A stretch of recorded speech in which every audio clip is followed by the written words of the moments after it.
In this video, I will review different tea containers, listing the advantages and disadvantages of each of them, and also let you know which are my favorite one. So let's see where you should keep your tea.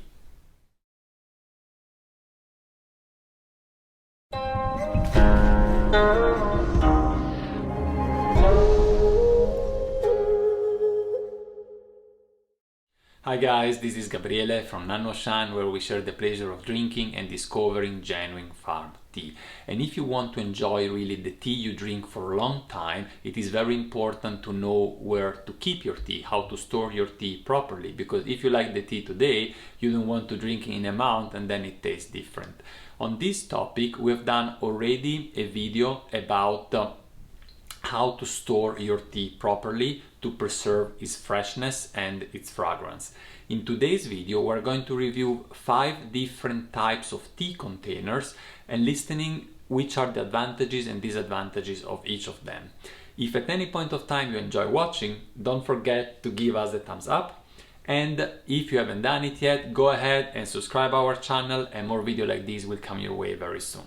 So let's get started. As you see, I am still not at home. I am still in rainy Alabama. The weather is really nasty outside, and yeah, I'm still here stuck in my hotel room and on this couch making some videos for you. So I've got here a tea to make me company. Is Jimudan,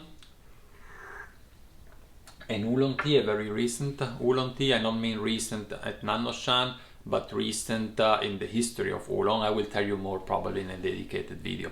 But let's get started. So we said tea containers, right? All right.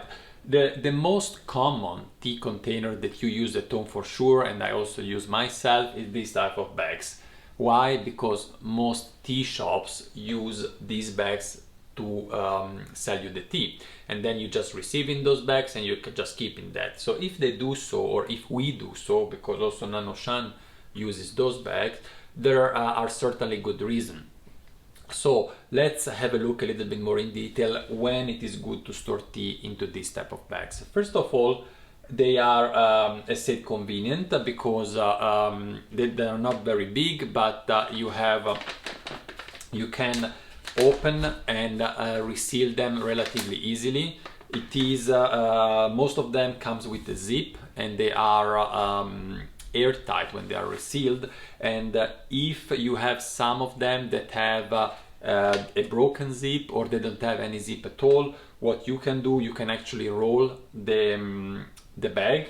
I have here an example for you, like in this one here. I rolled the bag here many times, and then I put some pins. Actually, I use even 2 pins, because this method is not completely airtight. If I press, some air comes out. I hear it. So not ideal. And this check that I just did, you can make it actually also with this bag. So what you can do to really make sure they are sealed is to let some air inside, and then you seal them with some air inside, and you press on the side. And you see that there is some air there, but it doesn't come out, so it's very airtight. If they are light tight as well, it depends on the type of material. In this case, as I showed you in the previous video, we have an aluminized interior layer that makes it light tight. If you go for tea bags only made of paper, they are not light tight, and also mylar is not necessarily light tight. It depends on how thick the mylar is. So what you want to do, you want to open your bag and just see through the bag against the light. So you want really to place your bag against the light, or even between you and the sun, and see if you can see through. If you can see through, it is not light tight. But say that, actually, this type of bag are very convenient for short time storage of tea. So when you buy just 20-50 grams, and you will consume them in a short amount of time, and they are very cheap, right? Because they come together with the tea as well. So in summary, it is a very good choice for short-term storage if the bag is airtight and light tight. This is the first tea container I wanted to speak about, but I have other 4 I would like to discuss with you. Another option you have is to use tin canisters, like this one here. As you see on the picture, most of these canister, or some of them at least, comes with two lids, and that's very important. So you have a first lid that actually is inserted into the canister, and then another lid closed on top. Now the first lid is very important because what that lid does is, while you press it in, it allows some air to flow from the inside out so that you create a depression, and it is very airtight, as much as those bags. It has another advantage though, that you see the shape are usually very narrow and tall, like tall cylinders, and this is good because anytime you open them you don't have a lot of air exposed to the leaves, and in particular those leaves that are on the bottom of the cylinder, of the canister, are more protected. So also the shape is very good for storing tea. So it is definitely a good choice, yeah, for storing your tea, a practical choice for those of you that are pragmatic and they just want a container that is for sure airtight, light tight, odorless. What I personally don't like very much of these tin canister is that they are not very aesthetical to me. Like, it's a piece of metal, a piece of tin, and if I have a very nice tea, I also want to keep it in a container that I like, otherwise I kind of affect how precious the tea is to me. But it's up to you. As said, from a technical perspective, they are very sound and can be used. We don't sell them at Nanoshan because you can find plenty of those very cheap everywhere. For example, this one here is from Amazon. I will put the link in the description below, but if you just type tin canister, you will find plenty of online. Okay. Then this was the second one, right? We have also another option that is fairly common, not only by private peoples, but also you can see that in tea houses and tea shops sometimes, and it is the use of glass containers. You can have different type of glass. You can have transparent glass, completely transparent, like this one here, or you can have some colored glass, most typically brown or dark green. Those are also not light tight. Of course, this glass is transparent. And you have also another disadvantage. A glass, if it is sealed and you place it under sunlight, create a sort of greenhouse effect. So you could have air and of course the tea inside the container that reaches temperature that are higher than the one of the environment, like in a greenhouse. This is very detrimental for the quality of your tea. Moreover, it's we say transparent, so it actually shall be used only if you can place it in a dark cabinet or in a dark room. So don't use glass container and place it down just on the shelf. That will degrade the quality of your tea very quickly. You want to find out also if the container is airtight, and there are several options for the lids for glass container. For example, most people use glass container because they have them at home. They have them at home for storing food, so they wash them properly, please do so, and then they store the tea in it. And those glass containers usually come with a plastic gasket on the lid, like these containers here, and in that way you can have an airtight container. Another way is to use lid made of glass or other materials, like even plastic, that have a conical shape. So if you have a conical lid and you put it on a circular opening, you can make it airtight. And the last option is when you have a very thick glass container that has a flush, flat rim, relatively thick, and then you place a glass lid on top that also has a rim that is flat. It's important not only that it's flat, but also that it's relatively wide, and that with the pressure of the lid, it's more or less airtight. This, for most tea, is okay. So, as said, glass container, in short, they are an acceptable solution if they are airtight and if you put them in a dark environment. So let's move on. And if you allow me, I just boil the water here. It's amazing actually. It's I come to drink tea almost only when I make YouTube videos actually in the recent time. While traveling, I couldn't have the opportunity of taking my water kettle with me, so I went just out a few days ago and I bought this one here in a shop close by. It's nothing special, it's just, you know, very cheap, but it does its job, and it keeps me warm and with good tea. I brought plenty of tea because I knew I will be traveling for a while, and I forgot to take not only a kettle but also my thermos container.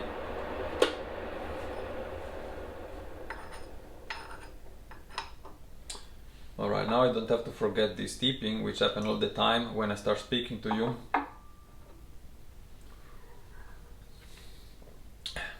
Let's speak about a fourth type of container: plastic bags. Plastic bags are used more often, far more often than you think, especially in China actually. So plastic bags are a no-go. They are airtight, at least they can be sealed well. They are usually not light tight because they are transparent most of the time, and the worst of that is that they are not odorless. They have a certain odor and is not a good one. So what happens is that, I don't have to forget the tea, what happens is that the plastic bags over time release their odor to the tea.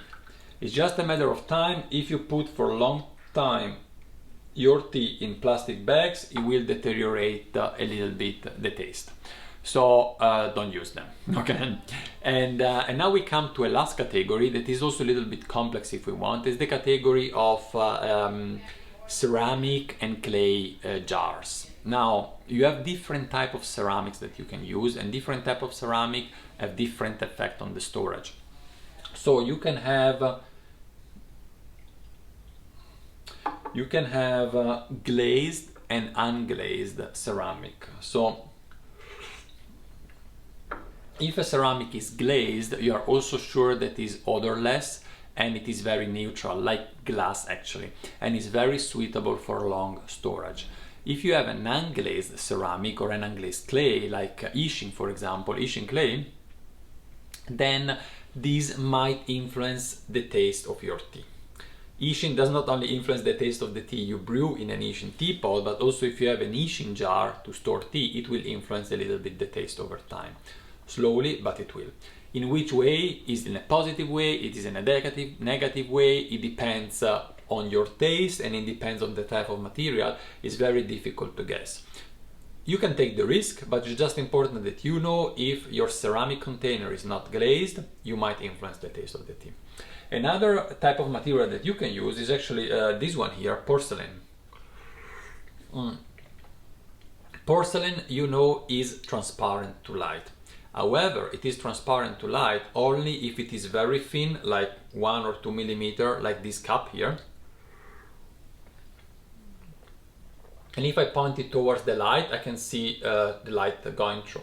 However, if the porcelain is thick enough, I would say about 4 millimeters, it becomes light tight, and you can really take a jar, use like a binocular, point it towards the sun, and you don't see nothing through it. So those jars are definitely suitable for storage. They are neutral because porcelain is glazed, and they are also very aesthetic in a way, right? You have a wide choice of shapes and options. It is a nice material, it is to me. And also here you have to watch at which type of lid you have. We have listed before 3 types of lids for glass: the plastic gasket, the conical shape, and the flat one. For porcelain, you almost never see a plastic gasket, it's not used, but you definitely see a lot of conical shaped lid, like for example this container here has a conical shape, and that's how it seals the opening. And you also have other option where it is flat. If the container has a flat opening, is also good because usually the lid is relatively heavy. and press on it. For example, most of the containers that I have at home are of this type, and you see here some picture of it. Actually, the picture I'm showing you are not my personal containers, because I couldn't take them with me to America, and I had to ask a friend of mine, Benjamin, you know Benjamin, and to take some picture, because he has the same containers that I have at home. So he has quite a few, as you see, and he used to store there in particular Pu'er and Taiwan Oolong. This is mainly because those are his favorite teas, but you can use this container definitely also for white tea. I believe Benjamin also used those for white tea, and you can use them for black tea. Yeah, no matter if aromatic or not aromatic, very good container for that. It is less good for green tea. And as you see, I mean, he put quite a large amount of leaves inside. In this case, it is an oolong. And we have a little disadvantage, is that you cannot really change the volume of the container, right? So if you put only a little bit of tea inside, most is air, and that's not so good, because air, as we have seen in the previous video, help oxidation and also the other deterioration processes. So the advantage of a bag like this is also that you can adapt its volume while you use it. So this is an oolong here, a rolled oolong, so you can just press it all the air out, seal it, and you have very little air. This is something you cannot do with a ceramic tea container. So, which are my favorite options? Well, as you see, I use a lot these bags, and this is because I like to have a lot of tea, and I have usually just small quantities for each of them, so it's just very convenient. I use them for a few months and then I throw them away. It doesn't matter if they are not as resistant, they don't have to resist for years. But for my specialties, and in particular for Pu'er, I like to use jars. I've shown you in a previous video how to break a Pu'er cake, and when I break it that way, I would store it then in a porcelain jar. I like that also because it's very aesthetical to me, and usually is those most precious teas that I like to store in a jar, because I don't drink them that often. It's more for particular moments, and I want them to last very long. And the advantage of these containers, that is something in between, like a porcelain container, maybe especially when the flat is lid, is not 100% airtight, but it's still very good for oolong, very good for black tea, and definitely for Pu'er as well. Yeah, so Pu'er ages well in those containers, and I can tell you that also fragrant oolong are not affected. Both Benjamin and I have been using those containers for many years, and we keep on drinking the tea, and so we can definitely tell you that the fragrance of those tea changed, because there was a certain aging, but didn't faded out at all. I hope you have enjoyed this review about the tea container. So we have done now a video about how to preserve the fragrance of the tea. Now you've seen 5 different types of tea containers, advantages and disadvantages, and I will definitely have also do a video about how to store tea for aging, white tea, Pu'er, and maybe also one specific for green tea that is a little bit peculiar. Thank you very much for watching. Don't forget to subscribe our channel to stay tuned for more and more videos, and give us a thumbs up, very important for us, if you have liked and enjoyed watching this video. Enjoy your tea moment, and I will see you the next time. Bye bye.